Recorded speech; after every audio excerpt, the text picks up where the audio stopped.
sejam bem-vindos ao Jornal da Malta. Yuri, bem disposto? Olá Márcia, muito bem disposto e comprometemos, cá estamos para trazer o melhor da informação jovem. Nesta edição trazemos para si informações sobre o cancro de esôfago, o vício relacionado com jogos eletrônicos. Acompanhe ainda nesta edição o desfecho da história do Vítor, um cadeirante que viveu por 18 anos com uma pedra na bexiga. Veja estas e mais notícias aqui no Jornal da Malta.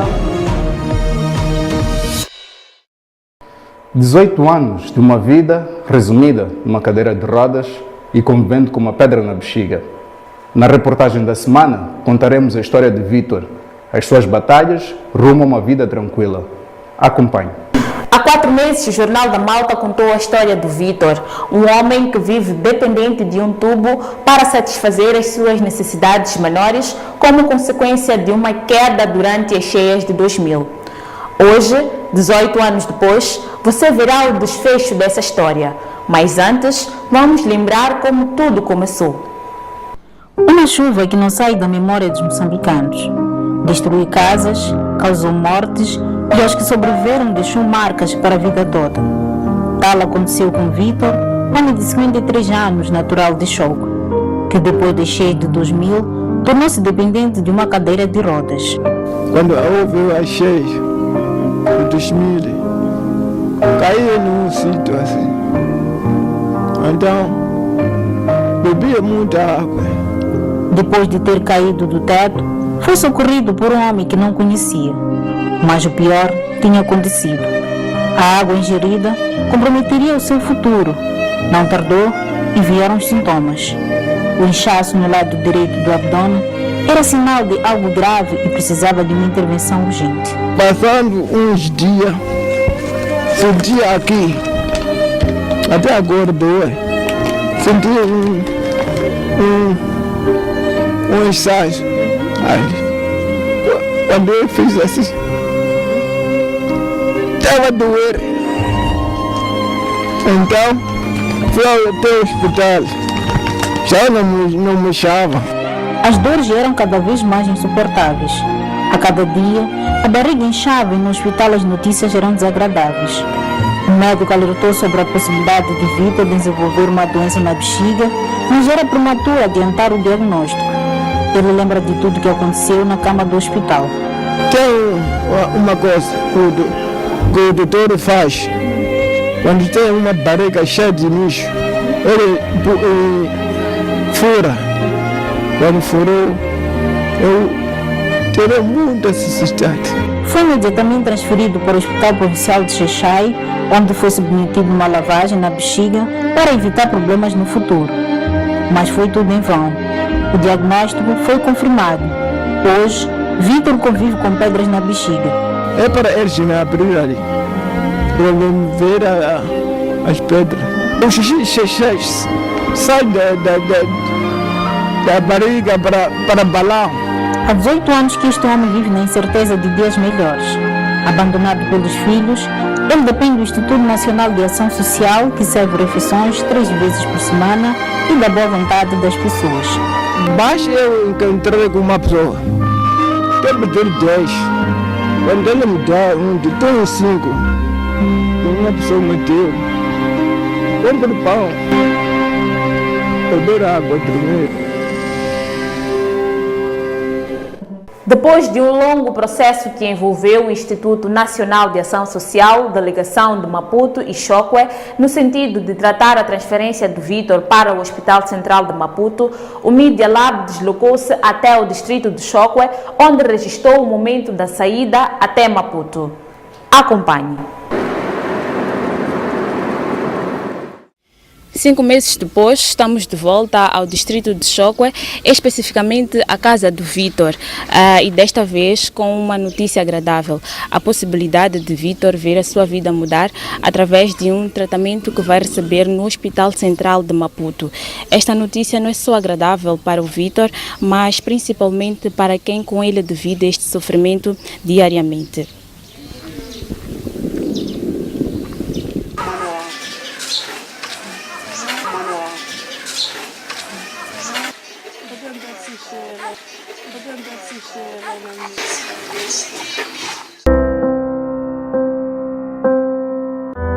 nikhensa Yehovha xikwembu-kulukumba xi pfula ku tindlela hinkwato ku va ta za va ta mi tiva swo ka kona yena ku ta mina n'wina mu kambetela muzimu. Aleluia. São palavras de quem nunca perdeu a esperança de ver seu irmão saudável.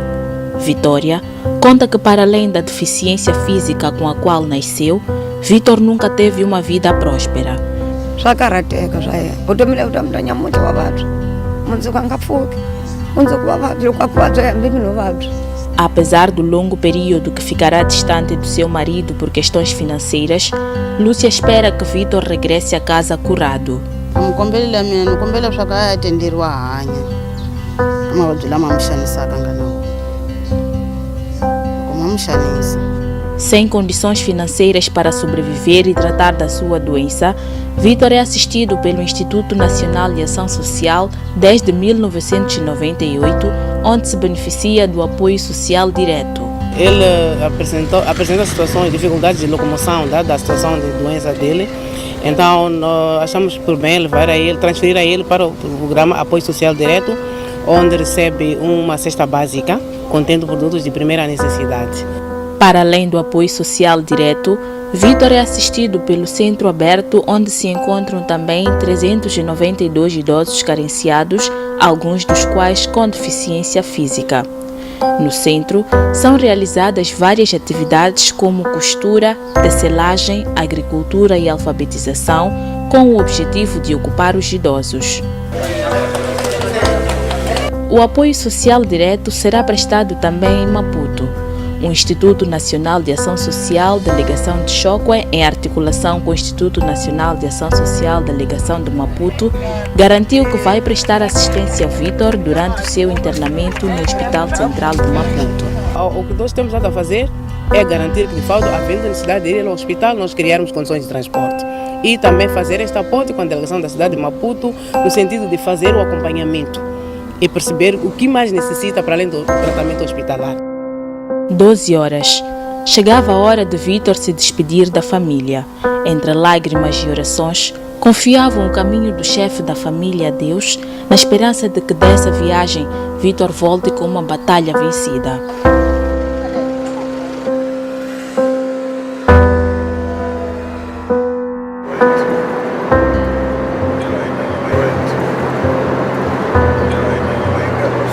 Passam-se 4 horas que saímos do distrito de Chokwe. Em condições normais, Vitor deveria ser transportado numa ambulância, o que não foi possível. Estamos a usar meios possíveis.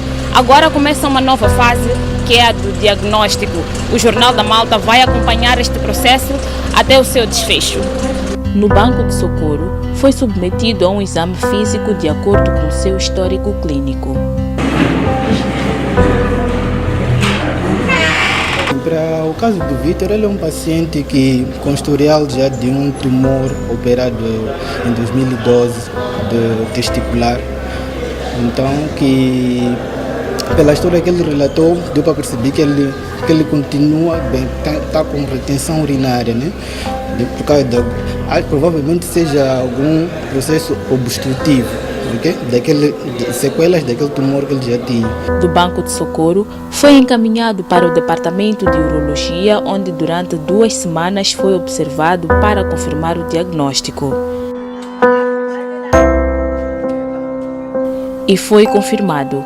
Através de um raio-x, Vitor foi diagnosticado pedra na bexiga e aperto na uretra, problemas que carecem de uma intervenção cirúrgica.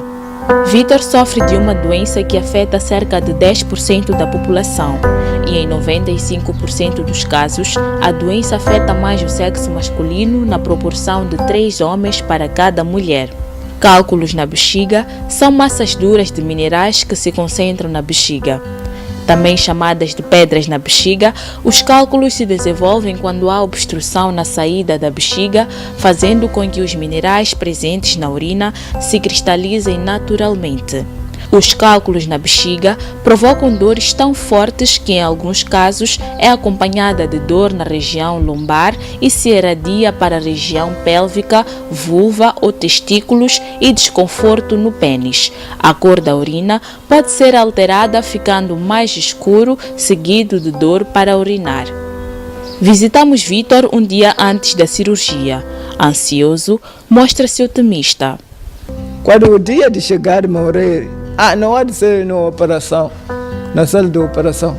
Há de ser num dia qualquer, mas na sala de operação é de sair bem. 10 dias depois, chegou o momento mais esperado, a operação. Quando o relógio apontava 10 horas, Vítor era levado para a sala de operação.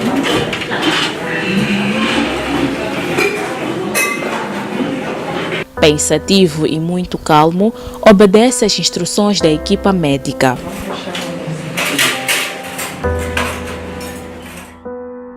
A operação, que durou 2 horas, foi conduzida pelo cirurgião José Godinho, com a colaboração de anestesistas, instrumentistas e técnicos, que tudo fizeram para diminuir o sofrimento do Vítor. O Vítor chega a nós com esta litíase vesical e com um aperto da uretra, uma obstrução na uretra, que não lhe permite urinar normalmente. Então esse é o estado com que ele nos chega. Hoje fizemos uma parte do tratamento dele, consistia na remoção da litíase, ou da pedra na bexiga, e futuramente vamos corrigir a uretra, a obstrução que ele tem na uretra. E assim termina uma cirurgia que durou 2 horas de tempo e envolveu mais de 10 profissionais. Dessa cirurgia foi retirada uma pedra com 12 centímetros de comprimento e 7 de largura, com um peso de 500 gramas. Espera-se que daqui a alguns meses, Vítor volte a urinar normalmente. Usando fibra e material de carro, um jovem está a construir um helicóptero. Esta é uma notícia a acompanhar no próximo bloco. Vamos a um breve intervalo, não saia daí. Saúde, educação, tecnologia, cultura, desporto, meio ambiente e reportagens especiais. Bem-vindos ao Jornal do Media Lab. Jornalismo feito por jovens para o público jovem. Media Lab, o laboratório de jornalismo aqui na sua STV. Olá malta, sejam bem-vindos à segunda parte do nosso jornal. Curioso e sem nenhuma formação superior, António, de 35 anos, está a construir um helicóptero com acessórios de viaturas e fibras. Veja a seguir. Antônio Lhamine tem paixão pela mecânica, o gosto pelos carros quando criança e o trabalho numa oficina na África do Sul fizeram com que em 2005 tivesse a ideia de montar um helicóptero. Em 2000 fabriquei um carro movido a água, então a polícia confundira com um carro roubado. Então daí vieram me aprender, fiquei 24 horas na cadeia. Então em 2005 fez o primeiro helicóptero. O inovador fez os primeiros testes de decolagem com helicóptero sobrevoando por 2 metros. Mas o excesso de peso de 1 tonelada fez com que caísse, o que lhe levou a mudar de material de fabrico. No momento estou a fabricar esse helicóptero, mas é através da fibra e acessórios da viatura. Após a queda, o motor ficou danificado, mas com a esperança de ver o helicóptero a sobrevoar, Antônio explicou-nos como a aeronave funcionaria. Se o helicóptero tivesse motor, era só acionar a chave na ignição. Depois de estar on, acionamos a mudança. Depois da mudança, aplicamos o primeiro, a segunda mudança. E daí acionamos, pisamos o acelerador. Então, no acelerador, a ventoinha começa a girar. Basta começar a pegar uns 180, 200 km por hora. Então, acionamos o alavanca. O alavanca é que faz subir, descer, virar. A inovação é a ferramenta mais forte para o sucesso. E foi com o plano de fazer sobrevoar uma aeronave que conhecemos Antônio Lhamine, residente do bairro Trevo, sem formação superior, que montou um helicóptero. Dificuldades para comer e emagrecimento são os primeiros sinais do cancro do esôfago. Semanalmente são registrados 4 novos casos desta doença no Hospital Central de Maputo. Na reportagem a seguir, retrataremos a história de uma jovem que, por conta do cancro, foi abandonada pelo seu marido e viu suas metas a serem fracassadas.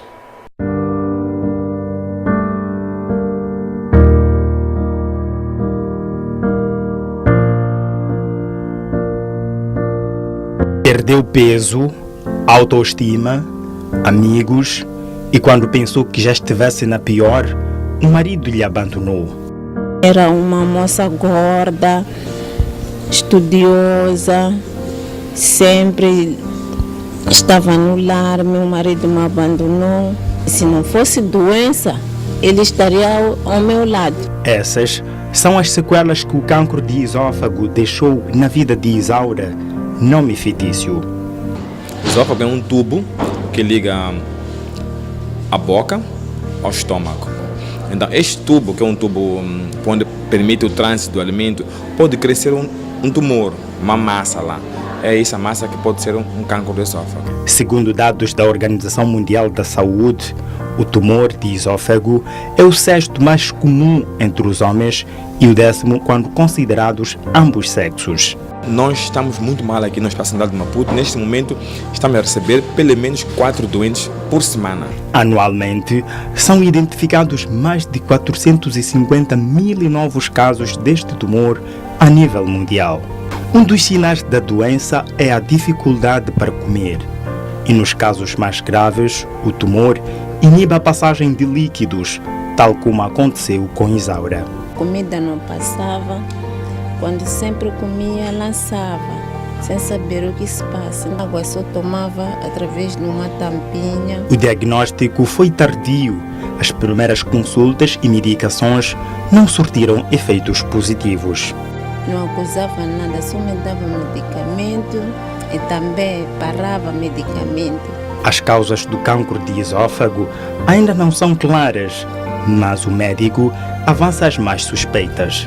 Postula-se que estão mais em risco de desenvolver cancro do esôfago as pessoas que consomem bebidas alcoólicas, comer alimentos muito quentes, comer alimentos que tenham muitos temperos. O tratamento é feito através de quimioterapia e cirurgia. Na cirurgia, recorta-se a parte do esôfago afetada pelo tumor.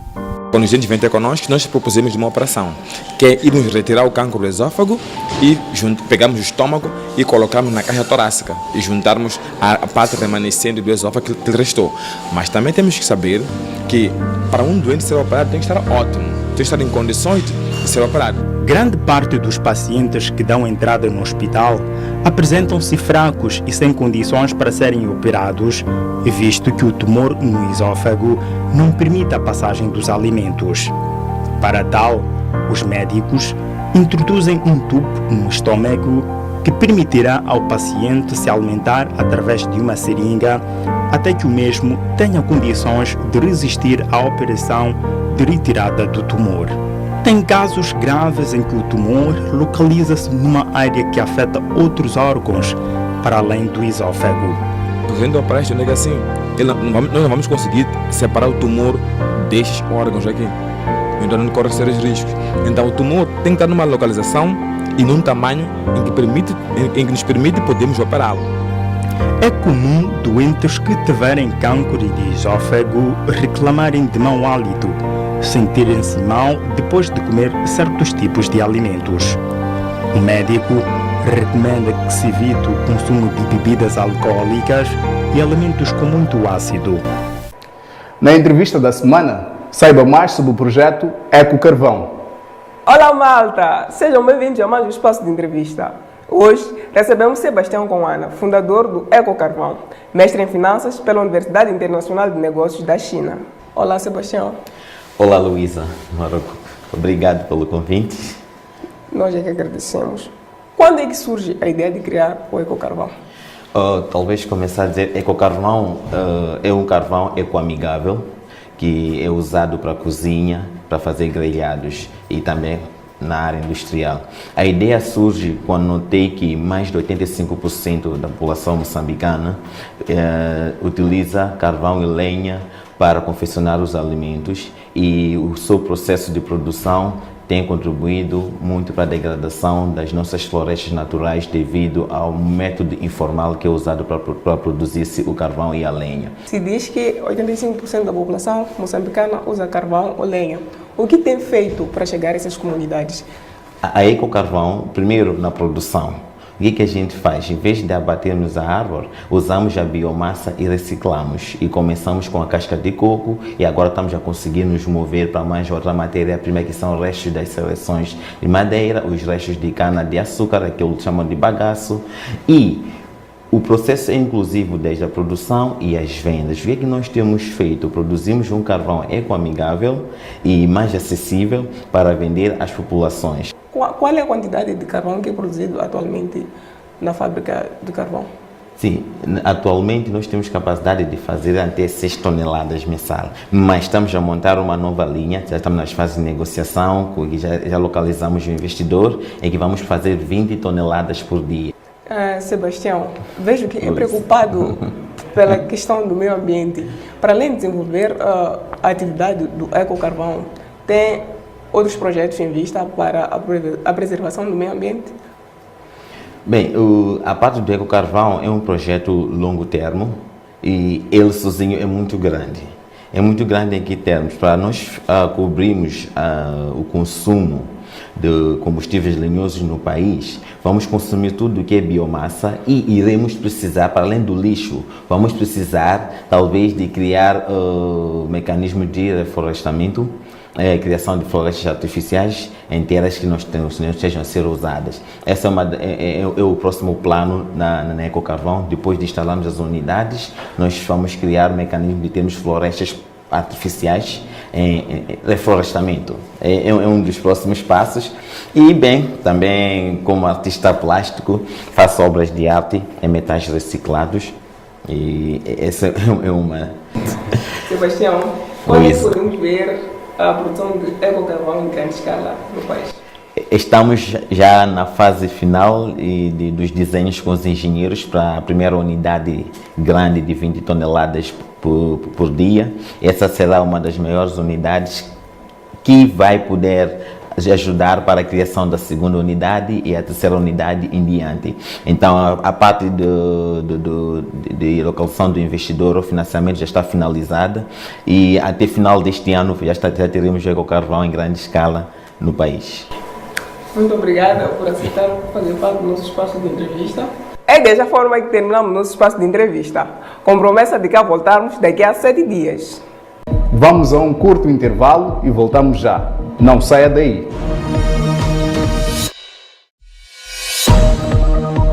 Saúde, educação, tecnologia, cultura, desporto, meio ambiente e reportagens especiais. Bem-vindos ao Jornal do Media Lab. Jornalismo feito por jovens para o público jovem. Media Lab, o laboratório de jornalismo aqui na sua STV. Sejam bem-vindos à última parte do nosso jornal. Yuri, gostas de jogos? Sim, Márcia. Praticar jogos eletrônicos é uma diversão para muitos jovens e adolescentes. Mas o que muitos não sabem é que a prática excessiva pode ser considerada um transtorno mental. Veja a seguir. Mais de 1 hora diária colada ao ecrã fazendo jogos eletrônicos. Assim era o dia a dia de Alberto Lopes. A diversão transformou-se numa obsessão que levou ao vício, considerado uma doença pela Organização Mundial da Saúde. Às vezes que eu jogava de madrugada, despertava às 2, 3 horas, ligar o computador ou o PlayStation, estar ali a jogar. Minha mãe acordar de manhã, espreitar no quarto, me virou a jogar com lençol e tudo ali. A 18 de junho, a Organização Mundial da Saúde passou a considerar o vício por jogos eletrônicos como um distúrbio comportamental. A decisão, publicada na 11ª edição da Classificação Internacional de Doença, implica que as autoridades de saúde de vários países tomem medidas para o diagnóstico e tratamento da doença. Segundo a OMS, o distúrbio tem sintomas: A perda de controle pelo tempo em que se joga, preferência por jogos em relação a outras tarefas, são alguns. Para se diagnosticar que está a manifestar, portanto, que tem um transtorno comportamental associado ao vício da tecnologia, neste caso do videogame, é preciso que a pessoa já não tenha controle sobre o uso da tecnologia. Portanto, ela esteja constantemente em ansiedade permanente inclusive, compromete todas as áreas da sua vida, os estudos, o trabalho, os relacionamentos sociais, a família, enfim, o seu momento de lazer, para estar constantemente a jogar. Praticar jogos eletrónicos por mais de 1 hora diária em 12 meses transforma o hábito em doença, mas se tomadas algumas medidas, os jogos podem ser saudáveis. Paulo Nunes é o exemplo disso. Não ficar muito tempo sentado numa posição, sempre tem que levantar, alongar o corpo, sempre manter-se hidratado e tentar ficar um dia sem jogar, porque uma rotina habitua-se. Estás desempregado ou à procura de emprego? Veja a seguir as vagas disponíveis no mercado.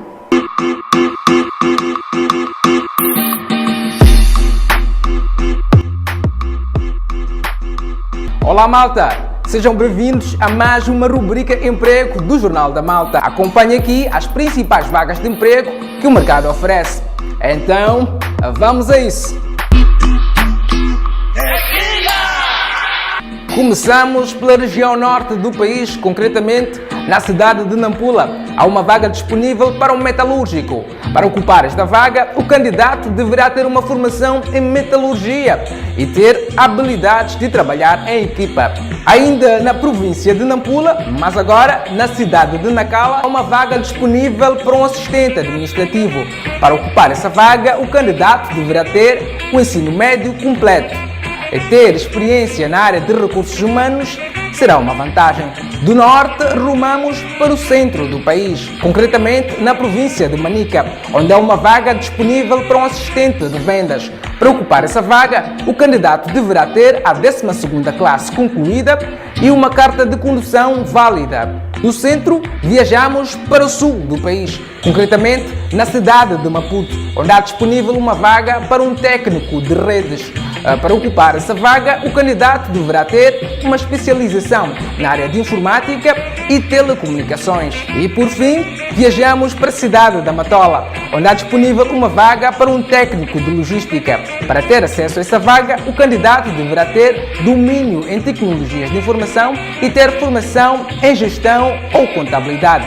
Então, malta, com relação às vagas de emprego, por hoje é tudo. Para ter mais informações sobre as vagas de emprego, visite as nossas redes sociais. Temos um encontro marcado consigo para daqui a 7 dias. Até lá!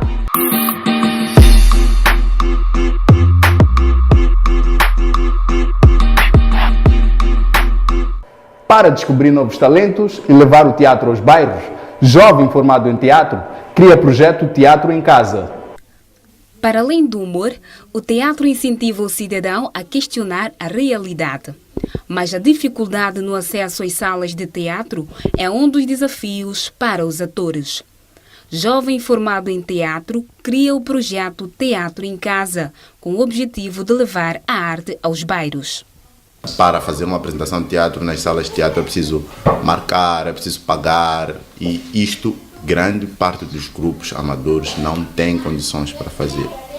Então, o Teatro em Casa surge como essa oportunidade e também uma forma de desconstruir a ideia de que o teatro só pode ser feito nas salas grandes. O Teatro em Casa usa a casa dos moradores dos bairros em que fazem apresentações como palco para mostrar suas peças e busca nas comunidades inspiração e temas para abordar. E a partir daí, a própria comunidade também vai sugerindo. Eu tenho o meu espaço, tenho a minha casa, que podia sugerir para que seja apresentada uma peça teatral. O projeto Teatro em Casa leva aos espectadores temas que refletem o dia a dia, promovendo na comunidade um bate-papo após a apresentação da peça. Já tivemos, por exemplo, a apresentação do grupo Chivirica, com a peça O Registro, onde falava das dificuldades que as pessoas têm tido para registrar as suas criações, entre outras coisas. Então, Não é só trazer teatro, fazer as pessoas rirem, entre outras coisas. É trazer um teatro educativo.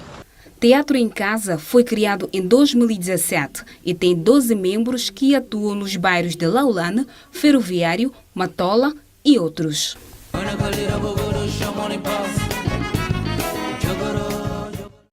Yuri, chegou o momento de dizermos adeus aos nossos telespectadores, mas com promessas de voltar daqui a uma semana à mesma hora. Pois é, Márcia. E assim, caro telespectador, pode acompanhar estas e outras notícias através das nossas redes sociais. Tchau e até lá.